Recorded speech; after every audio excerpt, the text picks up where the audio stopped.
Bon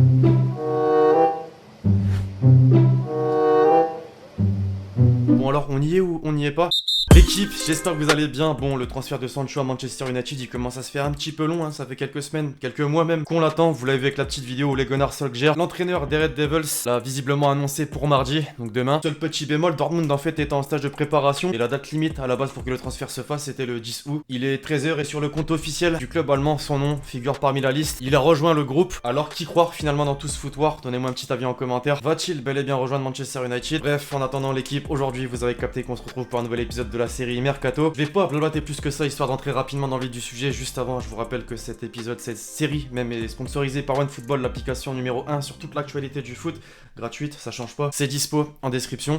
On entre dans le vif du sujet, désormais l'équipe en France pour commencer avec le Paris Saint-Germain. À quelques jours de son quart de finale face à l'Atalanta, on ne devrait même pas y penser. Pourtant, imaginez la saison prochaine un trio Mbappé, Ronaldo, Neymar. Ça paraît irréel, la rumeur est bel et bien de retour. Selon Foot Mercato, Cristiano Ronaldo envisagerait un départ de la Juventus cet été, 2 ans après son arrivée contre un montant de 100 millions d'euros. Le constat est plutôt terrible en Ligue des Champions, notamment une élimination en quart de finale contre l'Ajax l'année dernière, une élimination en 8ème contre l'OL cette année. Lui n'y est pour rien et même loin de là. Au contraire, c'est lui qui a porté la Juve sur ses épaules. Les hommes mentent, pas les stats, comme on dit. Ça tombe bien, à en croire Foot Mercato, son agent Jorge Mendes, le même d'ailleurs qu'un certain Keylor Navas, dispose de bonnes relations avec Leonardo, le directeur sportif parisien. Des premiers contacts sur le sujet ont même déjà eu lieu entre les deux hommes. Forcément, les discussions seront longues et étalées dans le temps. Première étape, Lisbonne, les deux seront sur place à l'occasion du Final 8 de la Ligue des Champions. Un cadre idéal pour entrer dans le vif du sujet et voir ce qui est réalisable ou non. C'est évident, une opération de la sorte n'est pas forcément le bienvenu. Pour le bref rappel, il perçoit actuellement un salaire de 30 millions d'euros par an. Après la crise sanitaire et avec les salaires colossaux dans le vestiaire parisien, ça risque d'être compliqué. Malgré tout, et il faut pas l'oublier, le champion de France s'est récemment délesté de gros salaires comme ceux de Cavani et Silva, en plus de Meunier et d'autres qui pourraient suivre comme Areola sur le départ. Le Portugais, lui, de son côté, a réservé sa première déclaration pour ses réseaux sociaux. Je cite: la saison 2019-2020 est terminée pour nous, bien plus tard que d'habitude, mais encore plus tôt que prévu. Il est maintenant temps de réfléchir, d'analyser les hauts et les bas, car la pensée critique est le seul moyen de s'améliorer. Un grand club comme la Juventus doit toujours penser comme le meilleur du monde, travailler comme le meilleur du monde, afin que nous puissions nous appeler l'un des meilleurs et des plus grands clubs du monde. Puis ces courtes vacances nous permettra à tous de prendre les meilleures décisions pour l'avenir et de revenir plus fort et plus engagé que jamais. C'est plutôt flou, visiblement tout est possible. Mais Parisiens, un petit avis en commentaire. De l'autre côté des Alpes justement, à Turin, ça bouge. Après le limogeage de Sarri au lendemain de l'élimination, Agnelli, le président de la vieille dame, a misé sur Pirlo, initialement intronisé responsable des U23. Il est le nouvel entraîneur de l'équipe première. Visiblement, c'est le grand remaniement. Selon la Gazzetta dello Sport, l'architecte a déjà fait une croix sur certains joueurs. Parmi eux, un champion du monde, Blaise Matuidi. Il pourrait être le premier à faire les frais de ce renouveau. Le milieu de terrain ne semble pas entrer dans les plans du nouveau coach turinois, lui désireux d'injecter du sang neuf dans ce secteur de jeu qu'il connaît sur le bout des doigts, avec des vues sérieuses, on les a cités par le passé, sur Sandro Tonali de Brescia ou encore sur Jorginho de Chelsea. De son côté, l'international tricolore se dirige donc tout droit vers un départ. Le quotidien italien indique que l'ancien parisien serait proche de rejoindre la MLS, en particulier le club de David Beckham, l'Inter Miami. Un accord aurait même déjà été trouvé. Il pourrait donc poursuivre sa carrière de l'autre côté de l'Atlantique. Affaire à suivre. Autre joueur annoncé sur le départ après cette saison plus que compliquée sous le maillot blanc et noir, Gonzalo Higuaín. Il pourrait très prochainement résilier son contrat cet été. Plusieurs noms de potentiels successeurs ont circulé: Dzeko de l'AS Roma, Jiménez de Wolverhampton, Milik de Naples, mais aussi un certain Lacazette d'Arsenal. À en croire le Corriere dello Sport, l'attaquant des Gunners paraît le plus abordable. Sous contrat jusqu'en juin 2022, l'ancien lyonnais ne semble pas une priorité pour les dirigeants du club anglais, eux qui sont plutôt occupés à prolonger Aubameyang. Les négociations pourraient donc prochainement démarrer pour joindre aux paroles les actes. Attention tout de même à l'Atlético Madrid qui aurait déjà formulé une offre de 33 millions d'euros pour l'enrôler. Outre-Manche, justement, le club entraîné par Mikel Arteta est tout proche de boucler un deal. À en croire le quotidien espagnol AS, Rames Rodriguez, qui n'a pas fait partie d'ailleurs du groupe de Zizou pour le 8ème de finale retour de Ligue des Champions contre Manchester City, va rejoindre Arsenal. Le célèbre agent Jorge Mendes, encore lui, du meneur de jeu colombien, travaille depuis plusieurs semaines à lui trouver une porte de sortie à 1 an de la fin de son contrat. Les Gunners ont manifesté le plus d'intérêt pour lui. L'histoire d'amour née il y a 6 ans après un transfert à 80 millions d'euros est donc bel et bien terminée. Du côté de Manchester City, c'est formel depuis peu. David Silva met un terme à sa collaboration avec l'adversaire de Lyon en quart de finale de Ligue des Champions. Après avoir passé une décennie en tant que Citizen, il ne compte pour autant pas arrêter ce qu'il a mené jusqu'ici, le football. Encore et toujours selon AS, la Lazio négocierait depuis lundi dernier avec le joueur pour une potentielle venue. En effet, Simone Inzaghi aurait fait la demande express de recruter l'ex-joueur de la Roja, qu'il affectionne particulièrement, au point même qu'il y aurait déjà une volonté commune entre le joueur et le club italien de parvenir à un accord dans les prochains jours. Il faudra faire vite quand même. Il a deux possibilités, s'exiler à Dubaï, là où il a reçu des propositions, ou alors rester en Europe et jouer la Ligue des Champions la saison prochaine. Un choix peu évident. C'est officiel, le mercato se poursuit pour le LOSC après Yılmaz Ouliadji. C'est désormais le jeune Angel Gomez